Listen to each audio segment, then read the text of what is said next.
15절에서 21절 말씀을 가지고 함께 생각해 볼 것은 무엇이냐면 변화입니다. 변화. 네, 변화. 요즘은 보면 변화가 되게 빠르죠. 네. 그래서 이 두쫑크가 유행을 해가지고 우리 전도사가 두쫑크를 만들다가 이제 두쫑크의 그 재료들이 공급이 어려워져서 아쫑크를 만들기 시작하고 이제 아쫑크를 몇 번 맛있게 먹었더니 이제 버터떡이 유행이 돼가지고 그래서 이제 버터떡을 이제 먹다가 요즘 뭐가 유행인지 잘 모르겠는데 그렇지. 아무튼 요즘은 변화가 되게 빠른 세대를 살고 있고 사실은 우리가 예수님을 믿고 구원받는다고 하는 것도 우리가 그것을 성경에서 신학적인 용어로야 거듭남이라고 말하지만 사실은 이것도 변화인 거예요. 그렇죠? 근데 우리는 늘 변화라고 하면 세상은 그 변화에 대해서 어떻게 가르치냐면 자꾸 뭔가 앞으로 나아가야 된다는 거예요. 발전적이어야 된다는 거예요. 뒤로 물러가면 안 된다는 거죠. 그러니까 막 자꾸 계속 뭔가 새로운 게 막 계속 나와. 계속 나와요. 예전에는 이렇게 어머니들이, 그러니까 여자들이 이제 결혼을 해서 출산을 하고 나서 이렇게 출산 후에 그 몸에 변화가 생기는 것들에 대해서 그게 당연하게 여겼어요. 그런데 요즘은 당연시되지 않아요. 뭐 출산하고 뭐 다시 연예인 같은 몸매로 돌아가지 않는 거에 있어서 굉장히 스트레스들을 받아요. 이것도 왜 그러냐면 세월이 변하고 시대가 변하는 거죠. 근데 성경에서 말하는 이 거듭난 변화라는 것의 최종 목적은 뭐냐면 변화의 최종 목적은 뭘까요?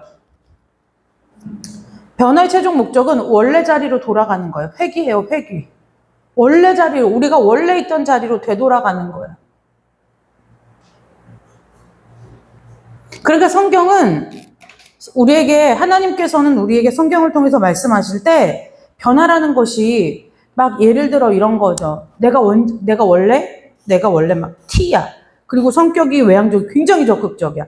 그래서 밖에서 사회활동을 되게 열심히 하던 사람이었는데 그거 이제 교회 안으로 들어와서 예수님을 만나고 나서 교회 일을 열심히 하는 것, 이거를 변화라고 성경은 말한 적이 없다는 거예요. 그래서 변화라는 것은 뭐냐면 원래 나 있던 자리로 되돌아가는 거예요. 그래서 변화의 최종 목적은 어디냐면은 우리가 하나님께로 다시 돌아가는 죽음의 강을 건너 다시 원래 하나님께서 우리를 부르신 그 자리로 돌아가는 것인데 오늘 우리가 이 창세기 50장 15절에서 21절 말씀을 통해서 그럼 과연 성경에서 말하는 변화됨이라고 하는 것이 무엇이냐를 좀 우리가 함께 나누었으면 좋겠어요. 우리가 흔히 변화됐다, 나 저 사람 변화받았어를 어떻게 생각하느냐면요. 이렇게 생각하는 거예요. 저 사람이 은혜 받았나 봐. 왜? 아니, 기도를 안 하던 사람인데 기도를 해. 성경을 안 읽던 사람인데 성경을 읽어. 예배를 주중에 한 번밖에 안 드리더니 이제 예배마다 다 나와. 헌신을 안 하던 사람인데 헌신을 해. 그러면 사람들이 교회 안에서 뭐라고 평가하느냐면 변했다라고 얘기해요. 그러면서 그 얘기를 바꿔서 뭐라고 얘기하냐면 은혜 받았다라고 얘기한다는 거예요. 근데 그것은 믿음의 열매일 수는 있으나 변화 그 자체를 의미하는 건 아니라는 거예요. 우리가 늘 경계해야 되는 것이 뭐냐면 나의 종교적인 행위나 나의 종교적인 열심이 복음을 대신할 수 없다는 것을 기억해야 돼요. 복음을 대신할 수 있다는 게 아니에요. 사실 다시 얘기하면 성경이 말하는 그 복음이 우리에게 가져오는 그 변화는 훨씬 더 근본적인 거라는 거예요. 근본적인 거라는 거예요. 이제 저희 엄마 텃밭 농사를 짓죠. 우리가 텃밭 농사를 이제 짓는 데를 가보면, 난 농사 안 지니까. 가보면, 예를 들어, 자꾸 이제 보면 그 농자재를 사러 가면은 이런 게 있어. 무슨 약이 있냐면은 영양제가 있어. 그래서 고구마를 이제 줄기를 심잖아. 고구마 줄기를 심을 때 고구마가 잘 맺히도록 해주는 영양제를 흙에 섞어서 이렇게 섞어놨다가 그 위에다 고구마 모종을 심으면 고구마가 주렁주렁 많이 열리는 그 영양제가 있어요. 근데 그것도 예를 들면 일시적인 거지. 그러니까 그 해에 영양제를 해서 고구마를 잘 수확했다고 해서 그 이듬해에도 그렇지 않다는 거예요. 그래서 이게 근본적으로 농사가 잘 되게 하려면 어떻게 되냐면 농부들이 뭘 하냐면 때에 따라서 1년에 한 번씩 밭을 다 거름을 넣어서 뒤집어 엎어.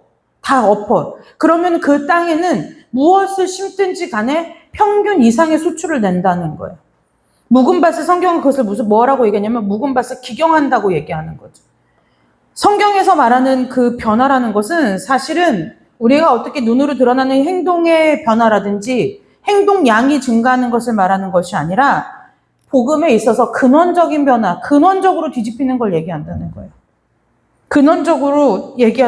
근원적인 변화를 얘기하는 거예요. 그러면 자, 변화라는 건 원래로 돌아가는 회귀라고 얘기했는데 무엇이 회귀되어야 되냐는 거예요. 어떤 청년이 예수님한테 묻죠? 내가 어떻게 거듭날 수 있냐? 그러니까 뭐라냐면 물과 성령으로 거듭나지 않고는 이거 하나님 나라 못 본다. 예수님 말이 그죠? 그러면서 질문이 있지. 그 청년이 뭐라고 질문하냐면 내가 어떻게 지금 다 자랐는데 엄마 뱃속에 도로 들어갔다 나오냐. 이 생각 해본 사람 손 들어봐요. 이런 질문 해본 적이 없지. 주일학교 때 우리 선생님한테 그 질문 했었거든. 도대체 왜냐면 아무리 교수 가르쳐줘. 근데 거듭남이 뭔지 모르겠어. 다시 태어나는 거래. 근데 내가 아는 태어나는 방법은 뭐냐면 엄마 뱃속에서 태어나는 것밖에 없는 거야. 그래서 선생님한테 그러면 어떻게 해요? 내가 엄마 뱃속에 다시 들어갔다 올 수가 없는데요? 막 이런 얘기를 친구들하고 공과 공부 시간 했던 기억이 나는데 예수님 뭐라고 했냐면 물과 성령으로 거듭나지 않고는 너희가 하나님 나라를 볼 수 없다라고 얘기했어요. 그 물과 성령으로 거듭난다는 것, 그것이 말하자면 성경에서 말하는 이 변화를 얘기하는 거예요.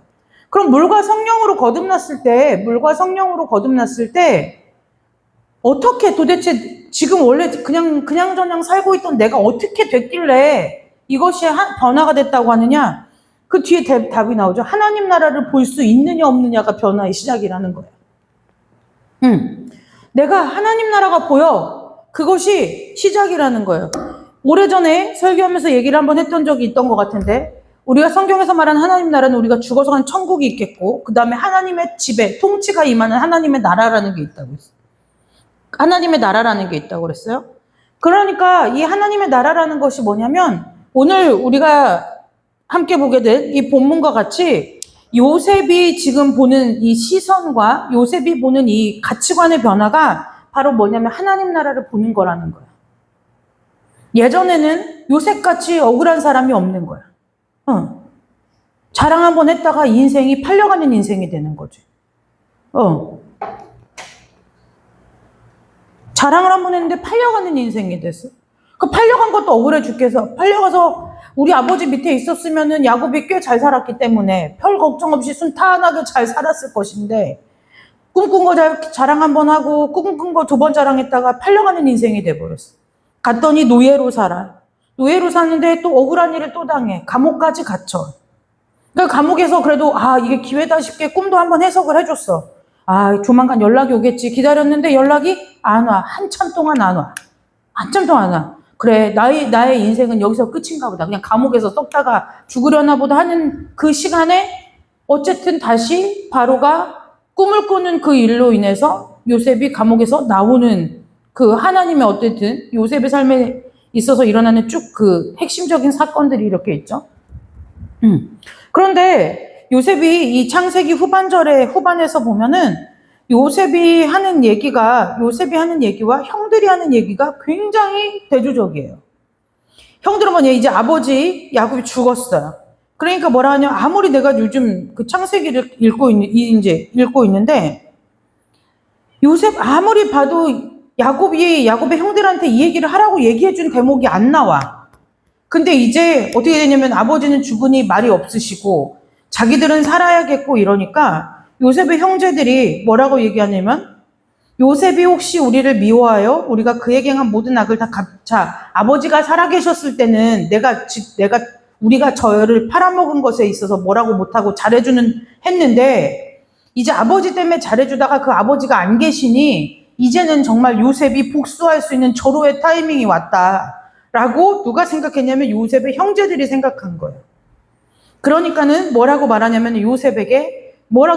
누구를 팔아? 아버지를 팔아. 그래서 당신의 아버지, 그러니까 우리 아버지가 돌아가시기 전에 어떤 유언을 남기셨냐면, 그러니까 성경에 어디를 봐도 응, 야곱이 이런 유언을 남겼다는 기록은 안 나와 있는데 요셉의 나머지 형들이 뭐라냐면 그 아버지가 죽기 전에 우리한테 신신당부를 하면서 꼭 당신 요셉아 너한테 이 말을 전해주라고 했어. 그 무슨 말이냐면은 네 형들이 네게 악을 행하였을지라도 허물과 죄를 용서하라고. 그리고 차라리 뭐라고 했냐면 아버지 하나님의 용서하소서 이렇게 용서해주라고 아버지가 신신당부하고 가셨어. 이 얘기는 뭐라는 거예요? 아버지의 유언이니까 지켜야 한다고 무언의 압박을 하는 거지. 그런데 이 요셉의 대답이 신박해요. 아버지와 상관없이 아버지의 죽음이나 아버지의 살아계심이나 그것과 상관없이 이미 요셉은 무엇이 있냐면 요셉의 삶 가운데는 이 하나님의 나라가 임한 거예요. 그래서 뭐라고 얘기하느냐? 뭐라고 얘기하느냐면 이렇게 얘기하죠. 당신들은 나를 헤아려 하였다. 사실이에요. 팩트에 없는 얘기를 하지 않아요. 그러나 하나님이 그것을 누가요? 하나님이 당신들이 나를 헤아려 한 그 일을 선으로 바꾸셔서 오늘같이 많은 백성의 생명을 구원하게 하셨다.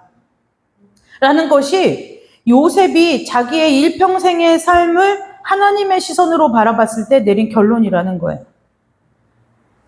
그래서 뭐라고 얘기했냐면 두려워하지 마소서에서 끝나는 것이 아니라 거기서 더 나아가 뭐라고 얘기하냐면 당신들과 당신의 자녀들을 기르리이다 라고 약속해 준다는 거예요. 이것이 하나님의 나라가 임한 사람의 삶의 모습이라는 거예요. 그러니까 우리가 하나님의 나라가 눈으로 보이나요? 안 보여요. 교회가 하나님의 나라인가요? 그렇지 않아요. 교회 애먼 사람 무지하게 많이 와요. 별의별 사람이 다 오죠. 우리가 지금 적은 숫자가 보이지만 숫자마다 다 달라요. 기질, 성격, 자라온 생활환경, 사고방식, 패턴 다 달라요. 그런데 교회가 천국이냐? 그렇지 않다는 거예요. 교회가 천국이냐? 그렇지 않다는 거예요. 무엇이냐? 교회는 변화를 만들어내는 곳이지. 어떠한 변화냐면 내 삶에 있어서 하나님의 나라가 임하게 하는 그 일을 할 수 있는 곳이 교회라는 거예요. 그래서 무엇이냐? 사건은 그대로, 팩트는 그대로 있는 거야. 왜냐? 이미 지나간 일이야. 내가 어떻게 돌이킬 수 없어. 되돌릴 수가 없어. 이미 지나간 일이에요. 당신들은 나를 헤아려 하였으나 당신들이 나를 헤아려 하였으니 이제 때가 되었으니 당신도 한번 당해보소서. 이게 우리의 삶에 살아가는 방식인데 지금 하나님 나라가 임한 그 삶이 요셉에게 있어서 요셉의 삶이 하나님의 그 은혜와 하나님의 주권 안에서 해석된 삶을 가진 요셉은 뭐라고 얘기했느냐? 당신들이 나를 헤아려고 했을지라도 하나님이 그것을 선으로 바꾸셨다라고 고백할 수 있다는 거예요. 요셉의 과거 바뀌었나요? 안 바뀌었어요. 있었던 일이 없어졌나요? 없어지지 않았어요. 억울한 거 사라졌나요? 아니요. 억울한 그건 워낙 어디서 보상받아? 어디서 보상받냐는 거예요. 나만 억울하고 나만 누명 썼고 지금 성경 어디에 봐도 요셉이 그 억울하게 누명 쓰고 그 다음에 그 보디발의 아내로부터 그 애먼 소리를 들은 이 모든 것에 있어서 하나님이 복수해 주시고 갚아 주셨다는 얘기를 성경에서 하고 있지 않아요. 한마디도 안 나와요. 그런데 요셉은 분명히 그 일들과 그 시간들을 다 지나왔음에도 불구하고 자기의 삶에 대해서 자기의 삶을 읽어가는 방식이 다르다는 거예요. 일반적, 보편적, 신앙을 가졌다고 하면서도 여전히 그 바뀌지 않는 시선을 가지고 사는 우리와 다르다는 거예요. 그래서 그 얘기가 뭐냐면, 하나님이 나를 많은 백성의 생명을 구원하게 하시려고 나를 보내셨다는 거예요. 해석이 다르죠? 우리와 해석이 달라요. 우리는 매일 일상을 살아갈 때 억울한 것 뿐이고 내가 손해본 것 뿐이고 좋은 건 잘 기억이 안 나. 우리가 어렸을 때를 우리의 어린 시절을 생각해봐요. 어린 시절을 생각하면은 좋은 것보다 혼나고 아프고 싸우고 이런 게 더 생각이 많이 나는 거예요. 과거는 그대로예요. 바뀌지 않아요. 왜요? 이미 다 지나갔기 때문에요. 바꿀 수도 없어요. 세상 말로 버스는 떠나갔어요. 그럼에도 불구하고 하나님의 능력이 어디 있느냐? 우리가 믿음으로 구원받은 사람의 변화가 어디서 찾아보느냐? 과거가 바뀐 게 아니라 과거가 주는 의미가 달라진 거예요. 과거가 주는 의미가 달라진 거예요. 상황은 안 바뀌었어요. 상황은 똑같아요. 상황은 변할 수가 없죠. 왜? 이미 다 겪어낸 시간이기 때문에 상황은 변할 수가 없어요. 그런데 상황을 바라보는 시선이 달라진 거예요. 이것이 예수님, 복음이 주는 은혜라는 거예요. 그 복음이 주는 변화라는 거예요.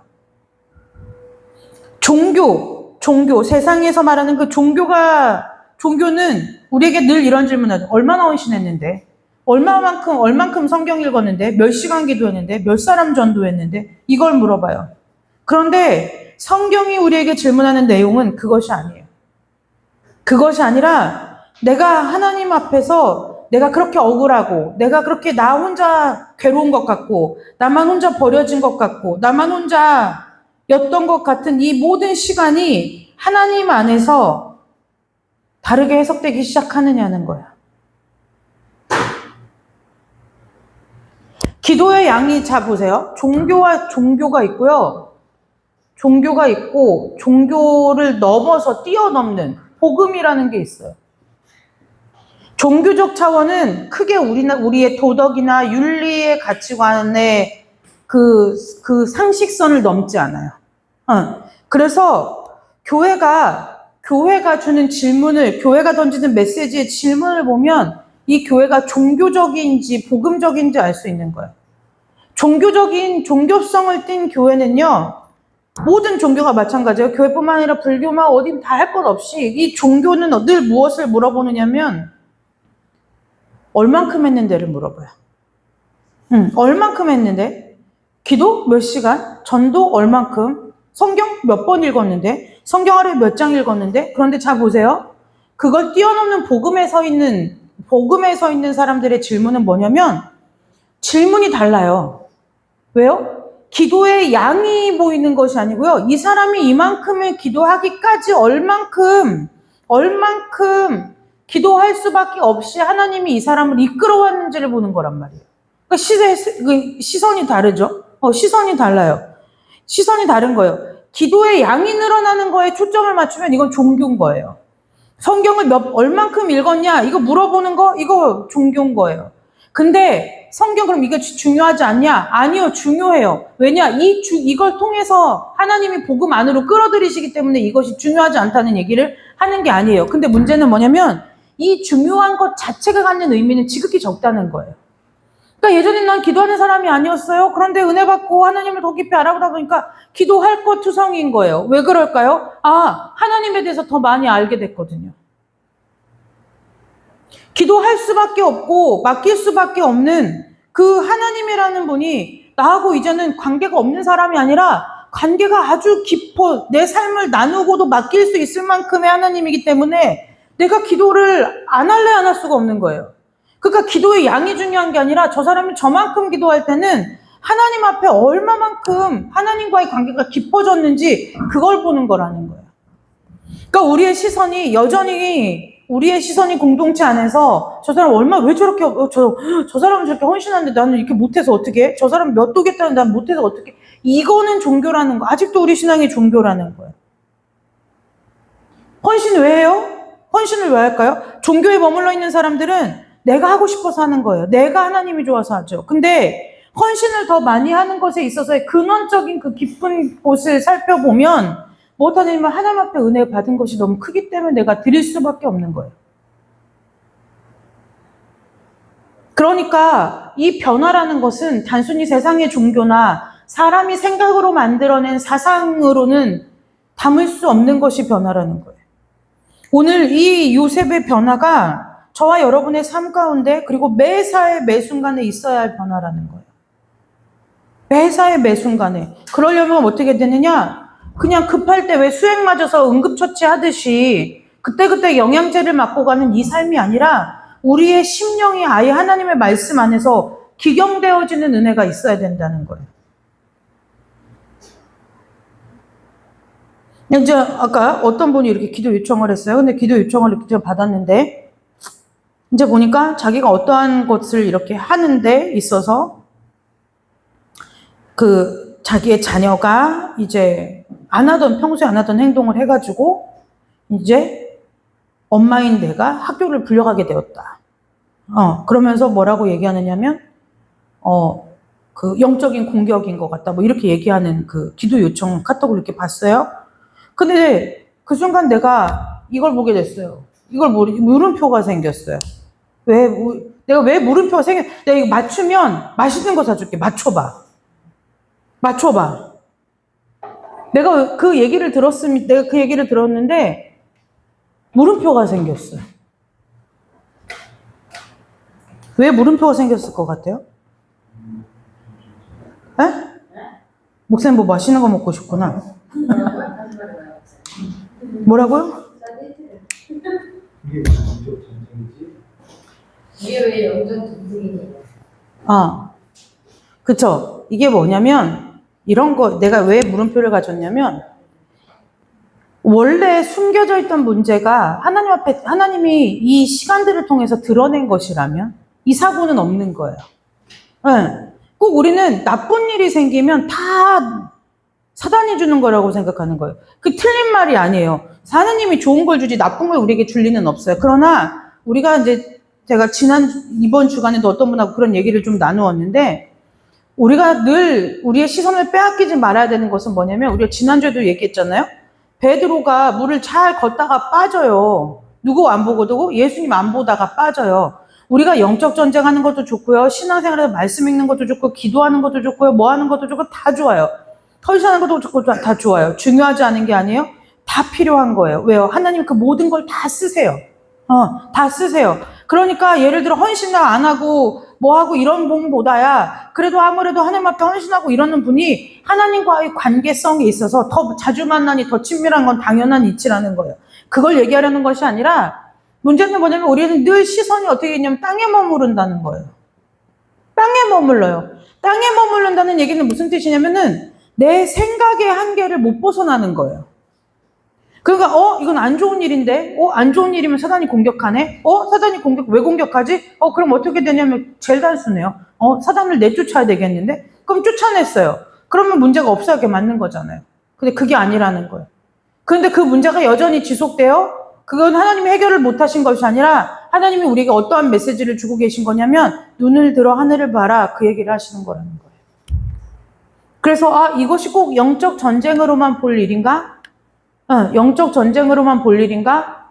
만약에 우리가 한 가정 안에서 인지하지 못하고 있던 문제나, 아니면 그 문제가 이렇게 들추어지는 것이 서로 간에 불편하고 어려워서 그것이 들추어져 있지 않은 문제인데, 하나님 보시기에는 그 문제가 반드시 해결되어야 돼서 하나님이 그 시간들을 통해서 드러내신 거라고 하면, 우리는 이걸 어떻게 받아들여야 되는지에 대해 고민해 봐야 할 필요가 있다는 거예요.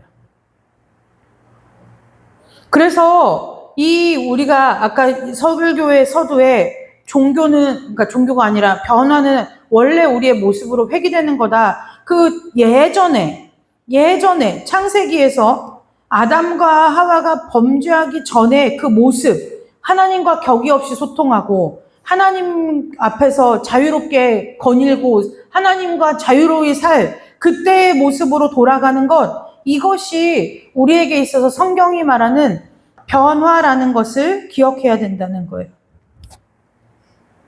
그래서 우리가 지금 종교적인 변화에 머무르고 있다면 그것이 반드시 하나님 안에서 은혜 가운데 더 깊은 복음이 말하는, 성경이 말하는 복음의 변화로 우리의 삶이 더 깊은 곳으로 나아가야 된다는 것을 기억하는 은혜가 있으시기를 주님의 이름으로 축복합니다. 그래서 어떻게 될까요? 바라보는 게 다르면 해석이 달라져요. 지난 주일에 무슨 일이 있었냐면, 우영이하고 담유리하고 좀 주일날 서로 소통이 안 됐어. 소통이 안 됐어, 주일학교 시간에. 그래서 내가 담유리 얘기도 듣고 우영이 얘기도 들으니 이건 누구 잘못이 아닌 거예요. 그래서 우영이한테 이렇게 얘기해 줬어요. 우영아, 너가 마음이 이상해지는 걸 너가 알아차릴 때는 우리한테 통보를 해줘야 돼. 그래야 너를 우리가 온전히 이해할 수 있어. 그래서 뭐라고 얘기했냐면 우영이랑 암호를 짰어요. 뭐라고 얘기했냐? 우영아, 마음이 좀 이상한 것 같아? 그게 좀 이상한 것이 네가 감지되기 시작하면 우리한테 알려줘야 돼. 마음에 지진 나기 시작했어요. 라고. 그래야 우리가 너를 보호하고 너를 배려해 줄 수 있어. 근데 그렇지 않고 그냥 너가 너의 마음을 너의 마음을 어떻게 하지 못하고 그냥 네 마음을 표출해버리면 너의 마음의 의도와는 전혀 상관없는 일들이 벌어지게 돼. 그래서 반드시 너가 너의 마음을 잘 들여다보고 있다가 이상한 조짐이 보인다. 그럴 땐 반드시 우리에게 나 지금 마음의 지진이 일어나려고 하는 중이야 라고 얘기를 해야 된다고 얘기했어요.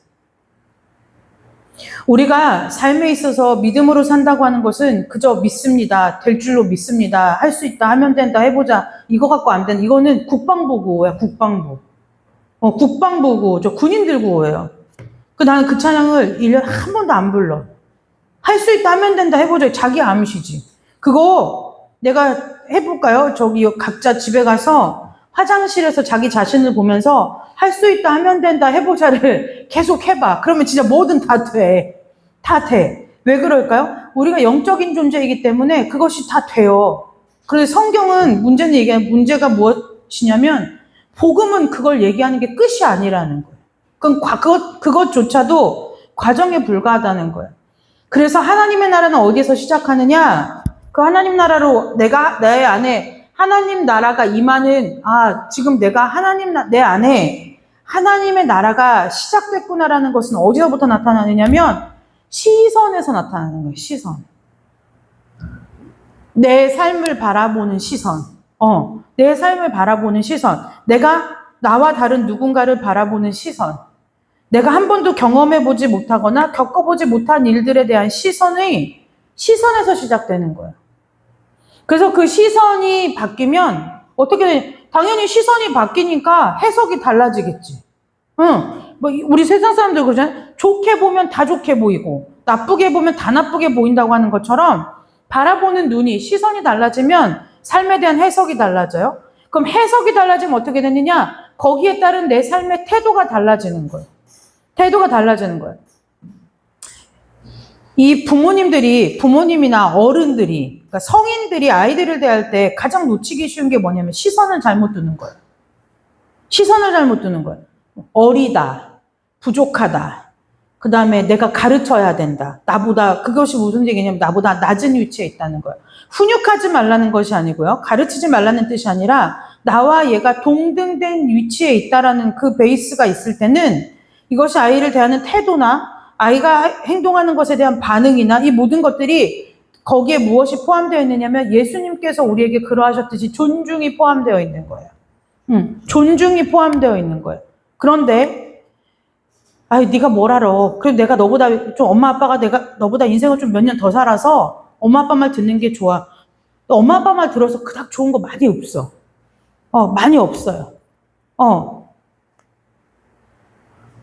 결국은 무엇이냐면 우리의 시선이 바뀌는 것이 하나님 나라가 우리 가운데 임하는 거라는 거예요.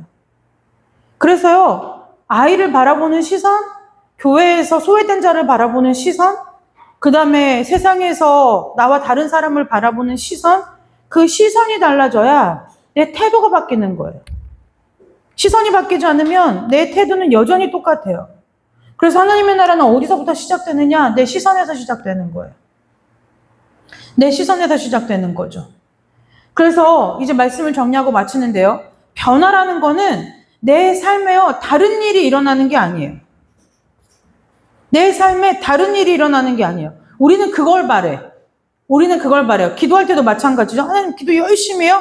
그리고 나면 뭘 바라느냐면 그 문제가 없어지길 바라는 거예요.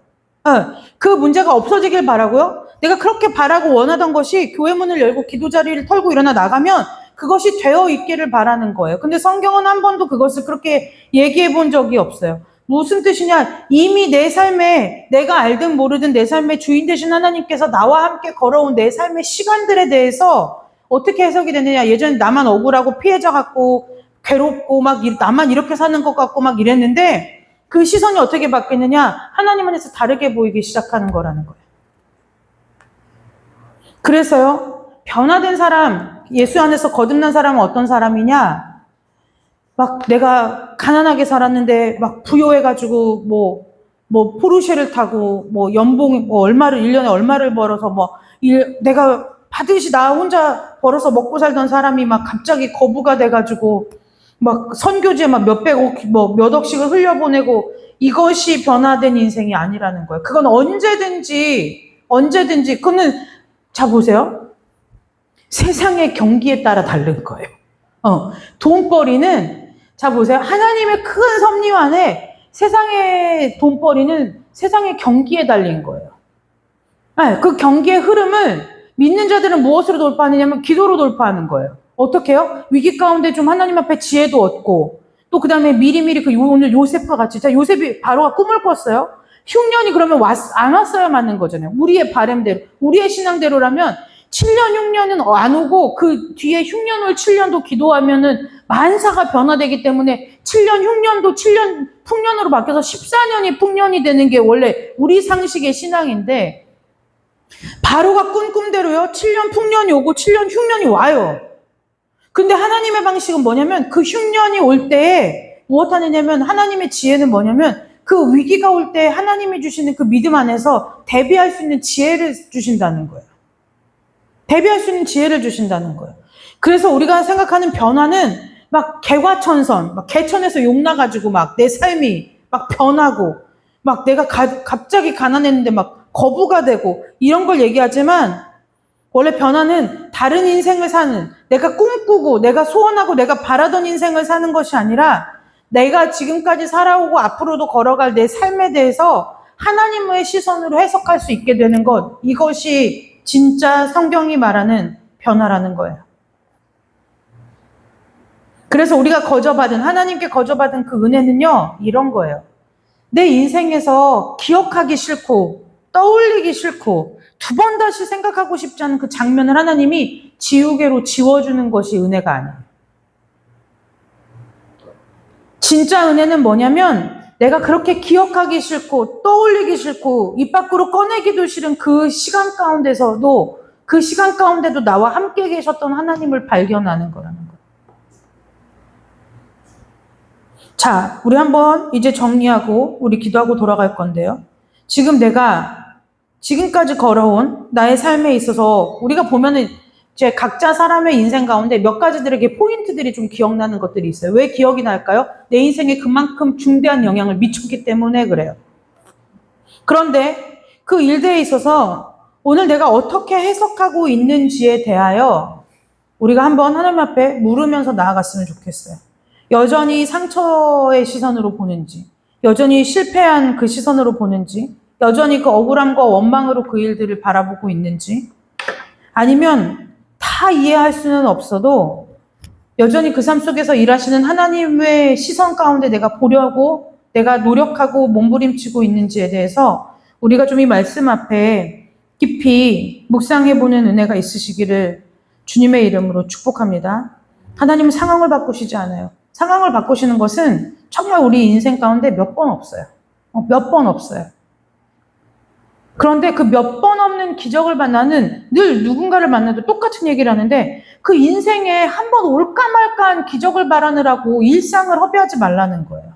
일상을 감사하게 살다 보면, 일상을 하나님 안에서 감사로 살다 보면 그 안에 기적이 있을 때 하나님 앞에 감사하는 것이지, 기적만 바라보고 살면 우리 평생의 삶이 어떻게 오느냐면 무엇이 오느냐면 불평과 원망밖에 없는 거예요. 될 줄 알았더니 또 안 됐네. 아, 이건 하면 된 줄 알았더니 이건 또 안 됐네. 도대체 나는 어떻게 하라는 거야? 불평과 원망밖에 없는 거예요. 이것 좀 하면은 좀 형편이 필려나 했더니 도로 또 똑같네. 이런 거죠. 그 시선이 아니라 이제 우리에게 하나님 나라가 임하게 해주세요. 하나님의 나라가 임하게 해주세요. 기도해서 임한다고 성경은 말하잖아요. 하나님의 나라가 어디 있느냐? 너희 안에 이미 있다는 거예요. 이미 우리 안에 있다는 거예요. 근데 이미 우리 안에 있는데 우리가 그것을 못 부르는 거죠. 자녀들을 볼 때도 마찬가지예요. 자녀들을 볼 때도 넌 왜 그러니? 왜 그러는지 걔가 알면 그러겠어요? 너 왜 그러니? 걔도 몰라 왜 그러는지. 그 자꾸 걔한테 넌 왜 그러는지 말해봐. 너 왜 그러는지 생각해봐. 몰라요 얘도 왜 그러는지. 자, 입장 바꿔 생각해봅시다. 우리는 어른이라고 해서 우리가 하는 일과 행동에 대해서 다 알고 하나요? 우리도 왜 그런지 몰라요. 몰라요. 어떤 때는 우리마저도 우리 욕심에 이끌려서 막 살 때도 있고 내 욕구를 채우기 위해서 살 때도 있고 많아요. 근데 그거를 나는 그러니까 아이들의 기본, 우리나라 아이들의 기본 정서가 뭐냐면 베이스가 다 뭐가 깔려있냐면 억울함이 깔려있는 거예요. 그 애들 자주 하는 말이 엄마 아빠는 하는데 나는 왜 안 돼? 이게 왜 이렇게 깔려있는 거예요. 엄마 아빠는 되는데 나는 왜 안 돼? 그러면 또 막 이제 엄마 아빠가 막 궤변을 늘어나요. 엄마 아빠는 이걸 해야 되고 막 이것도 해야 되지만 넌 그게 아니잖아 막 이렇게 하는데, 아니요, 애들도 대표적으로 싸우는 게 스마트폰인데 예전에 어디 가서 제가 부모 교육할 때 그 얘기를 한번 한 적이 있어요. 부모 교육을 한 적이 있어요. 그 엄마 아빠도 하지 말아야 되는데 이게 단편적인 거예요. 해라 마라의 문제라는 거예요. 그 얘기가 아니라 평소에 아이들에 대한 존중의 태도가 있으면 그것이 아이들에게 금지가 됐든 허용이 됐든 간에 상관없이 아이들은 무엇을 따르냐면 그 존중받는 것에 있어서 규칙을 따르게 되어 있다는 거예요. 그러니까 내가 하든 안 하든 상관없어요. 내가 하든 안 하든 상관없어요. 충분히 엄마 아빠가 나를 배려하고 있고 나를 지금 헤아려주고 있다는 그 안정감이 아이들에게 있으면 엄마 아빠가 일 때문에 컴퓨터를 하든 스마트폰을 하든 너희들은 이제 그만하고 자라 하면 꺼놓고 들어가 자는 거예요. 근데 그게 안 되는 거예요. 그 왜 그럴까요? 해석의 문제인 거죠. 시선의 문제인 거예요. 나는 일 때문에 하니까 당연한 거, 시선이 나누어져 있잖아요. 너는 별로 안 중요한 거. 애들한테 물어봐요. 애들한테 스마트폰이 얼마나 중요한지. 목숨보다 귀해. 근데 그것에 있어서 우리는 너무 어린아이들에게 있어서 가치 부여를 하지 않는 거예요. 니들은 지금 이거 안 해도 돼. 니들은 지금 이거 안 해도 돼. 아니요, 애들이 해야 되는 시대예요. 우리야 끼케야 은행 업무 보고 뭐 뉴스 검색하고 쇼핑하고 이거지만 아이들은 이제는 그걸로 먹고 살아야 할 시대란 말이에요. 그러니까 아이들한테 부모가 얼마만큼의 가이드라인을 제시해주는, 그러니까 단순히 시간 제한, 양 제한 이것이 아니라 이걸 어떻게 어떤 도구로서 아이들이 이거를 손에 쥐어서 아이들이 그걸 핸들링하면서 쓸 것인지를 가르쳐야지. 시간하고 커팅하고 언제까지 할 거니까 오래 못 가요. 왜요? 아이들 엄마 아빠 주민번호 다 알면 다 풀었어요. 그러면 거기서부터 아이들한테 뭐가 오는 줄 아세요? 속이기, 거짓말, 부모 눈 피해야 되고 이거 하는 거예요.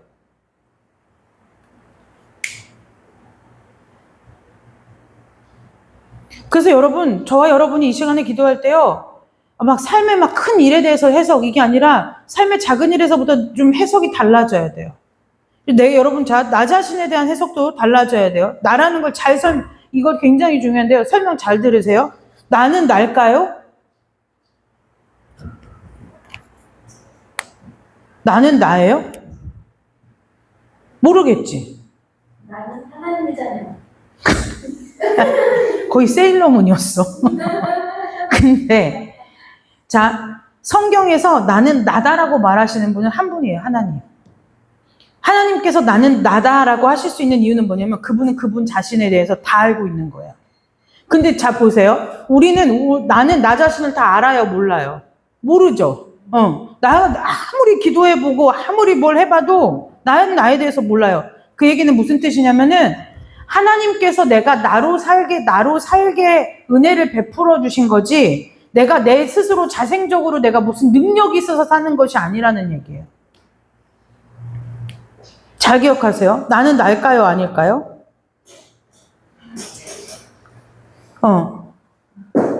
그래, 네 마음은 알겠어. 전도사. 그래서 나는 내가 아니에요. 세상은 너는 너야 라고 가르치니까 내가 자꾸 내가 어떻게 되냐면 내가 나를 다 알아야 될 것만 같은 거예요. 그러니까 근데 살다 보면은 나도 내가 낯선 내 모습을 자꾸 봐요. 나 원래 이러지 않았는데? 나 예전에 어렸을 때 나는 이 모습이 아닌데? 나 옛날에 예를 들어 옛날에 난 이렇게 부정적인 사람이 아니었는데? 난 옛날에 이렇게 우울한 사람이 아니었는데? 아니면 난 옛날에 이렇게 좀 이렇게 칠레레팔레레 하는 사람이 아니었는데 어쩌다 이렇게 됐지? 다 몰라요, 답을. 왜 그럴까요? 내 삶을 내가 사는 것 같아 보이는데 내가 살지 않기 때문에 그래요. 그래서 내가 나로 살 수 있는 딱 한 가지 방법은 뭐냐면 내 삶이 하나님의 시선 가운데서 해석되기 시작해야지 내가 나답게 살 수 있는 거예요. 왜요? 나는 지으신 분이 따로 있어요. 오늘 제가 이런 일이 있었어요. 담유리를 학교하고 데리고 오는데 담유리가 울지 않아도 될 일인데 울었어요. 울고 짜증을 냈어요. 집에 오더니 가방 정리하고 옷 벗어놓고 자기 방에 딱 들어가서 문을 닫는 거예요. 생각할 시간이 필요하구나 하고 내뒀어요. 목사님 먼저 들어갔어요. 담유라, 다 했니? 아니래요. 왜 목사님한테는 원한이 없으니 아빠한테는 아니라고 하고 제가 들어갔어요. 그랬더니 저렇게 이렇게 보는 거예요. 근데 얘기하기 시작했어요. 한참을 얘기했어요. 담유리랑. 그리고 나서 이제 담유리랑 이제 방에서 나와가지고 뭔가 얘기하는데 자기는 엄마가 자기를 무시하고 사랑하지 않는다고 생각했다는 거예요. 그러니까 그 얘기의 발단이 뭐냐면 오늘 비가 엄청 억수로 쏟아졌잖아요. 담일이 우산을 이제 우비를 입혀가지고 차에다 밀어 넣고 문을 닫았는데 학교에서 머리를 다친 얘기를 나한테 안 한 거예요. 머리를 쪄서 부딪혀 부었어. 근데 그 아픈 부위를 차에 타면서 내가 문을 닫으면서 거기에 부딪혀서 아팠던 모양이에요. 그냥 앞뒤 전후를 좌우 모르는데 얘가 아프니까 항 하고 울었어요, 차 안에서. 그 제가 울 일이 아니야. 생각해봐. 이게 울 일인지 라고 얘기해 줬어요. 근데 자기가 엄마가 그렇게 말해서 자기를 무시하는 것 같고 그래서 내가 너가 그렇게 생각했다면 미안해. 이제 얘기를 했어요. 근데 제가 그랬죠. 너가 이제 9살이고 그만한 일을 울지 않아야 되는 게 맞는 거다. 울지 않아야 된다. 그랬더니 뭐라고 얘기하냐면 나 학교에서는 다쳤는데 안 울었는데 이러는 거예요. 그럼 너 학교에서 무슨 일이 있었니? 그랬더니 책상 의자에 자기가 혼자 앉다가 쪘다는 거예요. 그래서 아프다는 거예요. 머리 만져보니까 부었어. 멍은 안 들었는데 부었어. 그 내가 그럼 너 아까 그래서 울었니? 그랬더니 그렇다는 거예요. 그래서 제가 그랬어요. 앞뒤 전후를 설명하지 않고 그냥 물어대면 당연히 엄마는 너에 대해서 오해할 수밖에 없어. 그런데 뭐라 했냐면 이제 혼자 아무도 와서 왜 무시당했다고 생각했냐면 엄마가 와서 자기를 안 달래줬다는 거예요. 그래서 내가 뭐라고 얘기했냐면 너가 그럼 엄마한테 와서 내가 마음이 이러하니 나를 좀 달래달라고 얘기했어야지. 무슨 행동을 했냐고 그랬는데 블럭을 집어던지면 혼나게 생겼으니까 블럭통에 가서 블럭을 꺼내 다 사방팔방 다 어지러놨어요. 그 제가 뭐라 했냐면 이거 폭력이야. 너 자신에 대해서 정서적으로 폭력하는 거야. 그러니까 다 집어넣어. 죽을 뻔했죠. 한 30개를 다 이제 갖다가 사방팔방 있는 거 내가 그랬어요. 네가 놀다가 흐트러진 거면 엄마가 도와주는데 이건 네가 너의 분풀이를 한 거기 때문에 내가 안 도와줘. 다 집어넣어. 제가 그랬어요. 집어넣고 원상태로 다시 정리해. 정리했어요. 제가 얘기해 줬어요. 폭력은 네 감정을 말이 아닌 폭력으로 표출할 때는 늘 이렇게 네가 해야 되는 뒷감당이 따르는 일이야. 그러니까 2번 다시는 이런 방식으로 네 감정을 푸는 일은 하진 않아야 돼 라고 얘기했어요. 근데요 그걸 우리가 그랬더니 뭐라고 이제 얘기했냐면 담유리가 이렇게 얘기했어요. 그랬더니 이제 어쨌든 속상하죠. 그러니까 또 울먹울먹 그랬어요. 근데 이제 울지 말라고 했으니까 이제 울으면 겨우 참으면서 뭐라고 했냐면 자기 생각이 맞았다는 거에서 네 생각이 뭔데? 이렇게 말했더니 엄마 아빠가 진짜 아빠가 아니라 하나님만 진짜 아빠였다는 거예요. 하나님이 진짜 아빠였다는 거예요. 그래서 내가 그래 네 아빠는 진짜 원래 네 진짜 아빠는 하나님이야. 네 잘 생각한 거야. 그랬더니 그래서 왜 물어봤어요. 엄마는 지금 내 눈에 마귀처럼 보이고 아빠는 늑대외 인간처럼 보인다는 거예요. 그래서 제가 그랬어요. 네 마음이 커갈 때는 그렇게 이상하게 보일 수가 있어. 왜냐면 네 마음에 안 들거든. 그러니까 네가 생각한 게 그 최종 답은 맞아. 하나님이 네 진짜 아빠야. 그러니까 엄마 아빠보다 사실 하나님이 널 더 사랑해. 그래서 아무튼 그렇게 얘기를 끝냈는데 그러면 제가 뭐라고 얘기냐면 그 얘기를 해준 거예요. 야 그래도 너 생각은 제대로 바뀌었다. 정신은 괜찮다. 그랬더니 왜? 그러길래 아니 그 와중에도 하나님을 찾으니 정상은 정상인 거야. 제가 이제 이렇게 얘기를 했어요. 근데 우리가 시선을요 그 얘기를 아이의 얘기니까 무시하기 시작하면 한이 없다는 거야. 내가 하지 말랬지. 왜 울어? 그만해. 뚝 그쳐. 뭘 잘했다고 울어. 이렇게 하다 보면은 이 아이의 마음을 헤아릴 수가 없는 거예요. 그래서 여러분 우리가 매사에 막 큰일을 말하는 게 아니에요. 상대방에게 모르겠으면 물어보세요. 물어보는 게 하나님 나라의 시작이에요. 너 이거 왜 그랬니? 너 이거 왜 그랬니? 저희 집 오시면 놀랄 거예요. 담유리는요 한 번도 과자를 그냥 먹어본 적이 없어요. 가루 내어서 먹어보고 엄마한테 컵 하나 줄 수 있어? 접시 하나 줄 수 있어? 그래서 막 반죽을 해서 먹고 다 해봐요. 다 해보는 거예요. 그럼 물어보죠. 왜 그러니? 이렇게 하면 무슨 맛일까 싶어서 그래? 그럼 제가 가끔 한 번씩 제 아이디어도 얹어줘요. 뭐라고 얘기하냐면 초코 우유에 초코칩 가루를 뽀개서 반죽을 만들어서 먹었는데 너무 느끼해서 못 먹겠다는 거예요. 그래서 제가 이렇게 얘기했어요. 느끼해가지고 못 먹겠대요. 엄마, 이 느끼함을 잡아줄 뭔가 없을까? 그래서 그냥 엄마가 언뜻 생각할 때는 후추와 고춧가루가 좀 있어 라고 얘기했어요. 엄마는 느끼할 때 뭘 먹냐는 거예요. 엄마는 대체적으로 느끼하면 음식에 후추를 넣거나 고춧가루를 넣어 먹지. 그랬더니 엄마 우리 집에 고춧가루가 있냐고. 있어. 그랬더니 매운맛도 있어. 있다고 했어요. 그랬더니 줬어요. 달래요. 근데 조금 뿌려줬어요. 엄마 아무 맛도 안 나는데 고추 맛이 안 나. 그래서 제가 그랬어요. 그럼 좀 더 넣어야 되겠는데 넣었어요. 한 숟갈을 넣었어요. 초코 맛에 막 다 덮였어요. 고춧가루 그 향과 막 이것이. 떠먹어 봤어요. 최악의 맛이었던 거지. 엄마 말했어요. 버려도 돼? 왜? 왜 버려? 이 조합은 아닌 것 같아. 그래서 그치. 이 조합은 아닌 것 같지. 어쨌든 초코와 고춧가루는 잘 안 어울린다. 그치? 버려도 돼. 그래. 너도 못 먹고 나도 못 먹으니까 버리자. 우리가 못 먹을 음식은 다른 사람한테 권해서는 안 돼. 버리자로 버렸어. 이런 일이 우리 집에서 하루에도 수없이 일어나요. 수없이 일어나요. 소율이 어렸을 때는 누텔라 밥 비벼 먹은 적도 있어요. 해보고 싶어가지고. 아무튼 그래요. 우리 집은 아무튼 기발한 집이에요. 그런데 그걸 우리가 야, 너 왜 사고 쳐? 너 왜 먹을 것 같고 장난쳐? 이건 엄마의 시선인 거예요. 어른의 시선인 거지. 먹을 거를 왜 장난쳐? 아니 애들은 그냥 단순히 궁금한 거야. 장난을 치고 싶은 게 아니라 그 맛이 어떨까가 궁금한 거예요. 근데 그것도 한두 번 하다 보면 우리 담비는 뭐 거의 7년째 하고 있는데 그게 하다 보면 안 하는 날이 오겠지. 그냥 우리의 그 믿음의 시선은 뭐냐면 그 사람이 그럴만해서 하나보다 하고 바라봐주면 된다는 거예요.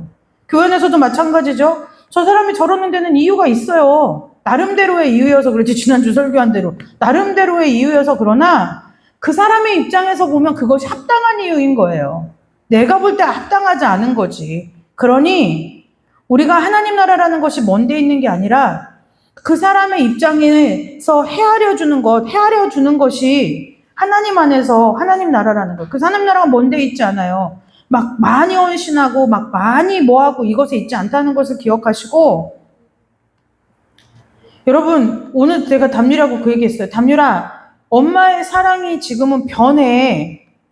너가 아기 때처럼 맨날 잘한다 예쁘다 우쭈쭈 해줄 데가 없어. 왜냐면 너가 엄마랑만 평생 살면 해줄 수 있어. 근데 넌 나가서 친구도 만나야 되고 형 동생도 있고 누나도 있고 다 사람들하고 어울려 살아야 되면 사람들 사이에 통용되어지는 규칙을 따라야 돼. 그러니까 그렇게 해줄 수가 없어. 내가 널 가르칠 책임이 있거든. 이라고 얘기했어요. 그 자기는 이렇게 너무 힘들다는 거였어. 힘들어. 쉽지 않아. 근데 본인은 이게 제가 뭐라 했냐면 그런데 힘들고 쉽지 않은 거라고 해서 안 해도 되고 피해야 되는 방법은 없어.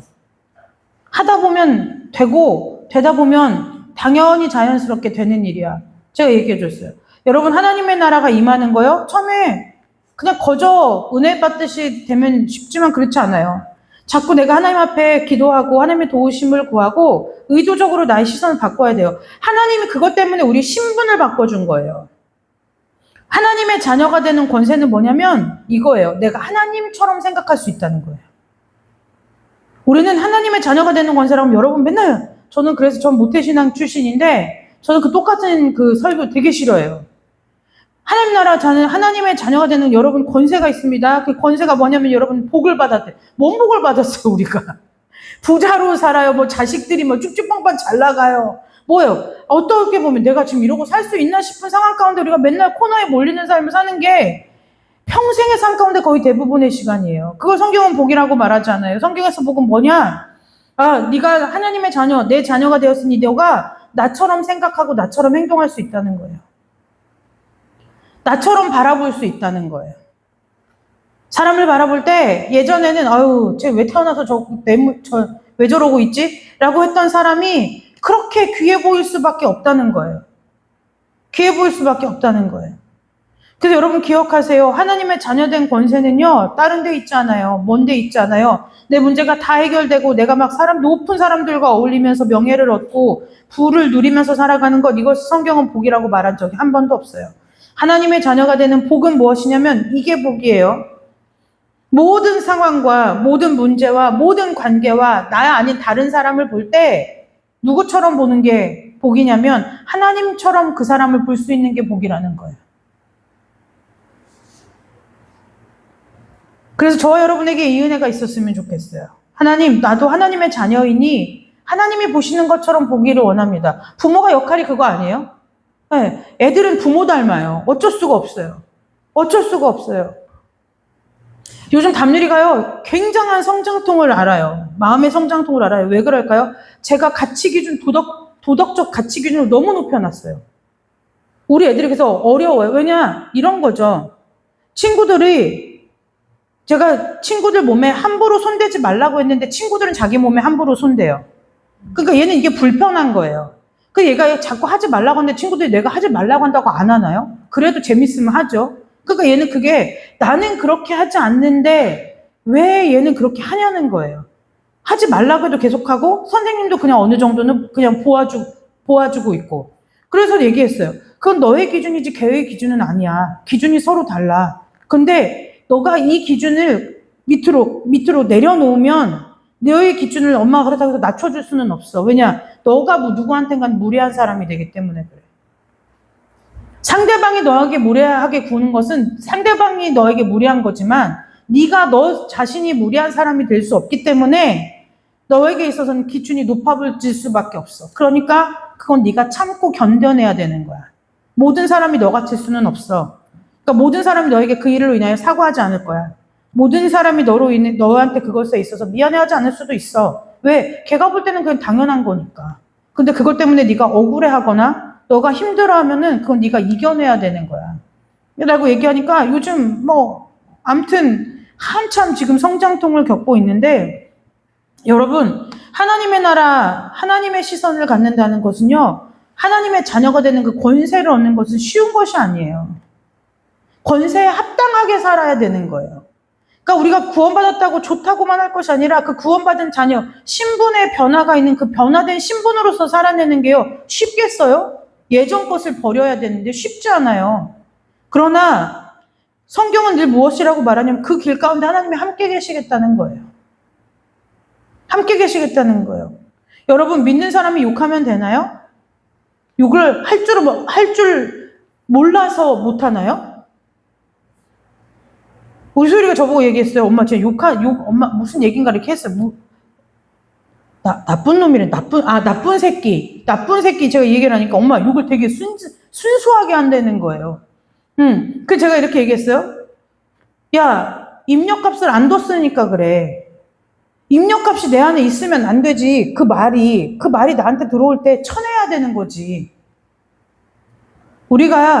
저와 여러분이 이 시간에 기도할 텐데요. 여러분 신분의 변화에 하나님께서 목숨, 생명 내어주시고 우리에게 주신 그 자녀된 권세와 변화된 신분에 합당한 삶을 사는 은혜가 있으시기를 주님의 이름으로 축복합니다. 그게 성경이 말하는 변화예요. 나 성격이 그렇지 뭐. 난 원래 성격이 그래. 그러니까 하나님은 성격을 얘기한 게 아니에요. 존재 자체를 바꿔놨다니까요. 하나님 앞에서 내 성격이 원래 그렇다는 건 핑계밖에 안 돼요. 제가 아까 오전에 목사님하고 이런 얘기했어요. 우리가 육신이 늙어가요. 자꾸 변해가죠. 변해가요. 하나님이 우리 가운데 육신의 변화를 주신 것은 무엇 하느냐면 우리에게 있어서 변화를 우리의 눈으로 보게 하시는 거예요. 주름 하나 더 늘었구나. 체형이 변했구나. 자녀들이 커가는구나. 이 모든 변화는 하나님이 변화를 우리의 눈으로 보게 하시는 거예요. 뭐 하라고요? 깨달으라고요. 근데 우리가 언제까지 변하느냐면은 죽는 것도 변한 거예요. 숨을 쉬다가 안 쉬어. 눈을 감았다 뜰 수 있었는데 못 떠. 이게 변화의 끝이에요. 왜냐? 죽음 이후는 하나님 완전히 이제 우리를 원래대로 돌리시니까 죽는 것까지가 변화인 거예요. 죽는 순간까지 우리는 계속 변화예요. 그 얘기는 무슨 뜻이냐? 제한 두지 말라는 거예요. 무슨 제한이요? 내가 할 수 없다고 제한하지 말라는 거예요. 나는 배움이 여기까지여서, 나는 내 지식의 정도가 여기까지여서, 나는 원래 타고난 성격이 이래서, 나는 원래 어렸을 때 원 가정이 행복하지 못해서, 정서적으로 불안정해서 두지 말라는 거예요. 너희들이 지금 이 모습대로 온 것이 너희들이 했냐는 거예요. 내가 키를 몇 센치 크고 몸무게를 이게 디자인하고 설계해서 우리가 변화된 게 아니죠. 우리는 그냥 일상을 살았을 뿐인데 지금 이 모습으로 사는 거예요. 그 얘기는 무슨 뜻이냐면 변화의 주체는 하나님이시지 내가 아니라는 얘기예요. 제한을 두지 마세요. 여러분 안에 무지하게 많은 제한들이 있어요. 그거 어디로부터 나오냐면 상처로부터 나오는 거예요. 예전에는 못했어요. 예전에 실패했어요. 넘어졌어요. 관계 맺는 것도 그죠? 관계에 상처 있는 사람들은 그래요. 내가 또다시 관계를 맺을 수 있을까? 맺기 싫은 거예요. 왜요? 또 그렇게 될까봐 두렵거든요. 근데 하나님은 늘 뭘 얘기하시냐면 변화를 말해요. 아니, 내가 하면 할 수 있다는 거예요. 새롭게 할 수 있어. 물도 포도주로 바꾸셨는데, 죽음도 생명으로 변화시키셨는데, 내가 못하겠니? 라는 질문을 오늘 저와 여러분에게 하시는 거예요. 여러분, 하나님께서 여러분을 변화시키는 그 변화 가운데, 하나님 앞에 여러분들을 내어드리는 은혜가 있으시기를 주님의 이름으로 축복합니다. 이제 나는 옛사람이 아니에요. 보라, 이전 것은 지나갔으니 새 것이 되었대요. 여러분, 오늘 이 시간에 하나님 앞에 우리가 잠깐 같이 기도하고 돌아갈 텐데요. 기도하세요. 하나님 나를 지금까지 변화시킨 것도 좀 은혜로 알게 해주시고 앞으로도 여전히 나 또 계속해서 나를 변화시킬 것을 우리가 믿음으로 믿고 내 삶을 바라보는 시선이 변화되게 해달라고 이 시간에 잠깐 기도하고 돌아가도록 하겠습니다. 그 시작이 어디서 오느냐면 시선이죠. 그 시선이요. 누구를 바라보는 시선에서부터 변하냐면요. 나 자신을 보는 시선부터 변하는 거예요. 나 자신을 보는 것부터 변해요. 왜요? 하나님이 구원을 너에게 베푼 구원을 너가 나한테 준 게 아니고 하나님께서 내 구원을 나에게 주신 거예요. 그래서 내가 변화되는 거예요. 우리 아이들이요, 괜찮아요. 부모가 다 못해주지요. 부모가 가르치고 싶은 것도 많고 해주고 싶은 것도 많지만 다 못해주지요. 그 환경을 허락하신 것도 하나님이라는 거예요. 그럼 우린 뭐 하면 돼요? 아, 이 아이들을 부족한 거 하나님이 아시니 하나님이 가르치시겠구나. 하나님이 채우시겠구나 믿고 가는 거예요. 그래서 여러분 우리가 이 시간에 기도했으면 좋겠어요. 하나님, 날마다 우리를 변화시키고 날마다 우리를 그 자라게 하신 그 하나님의 시선으로 먼저는 나를 바라보고 내 주변을 바라볼 수 있도록 내 시선이 변화되는 은혜가 있게 해달라고 이 시간 다 같이 기도하고 돌아가도록 하겠습니다.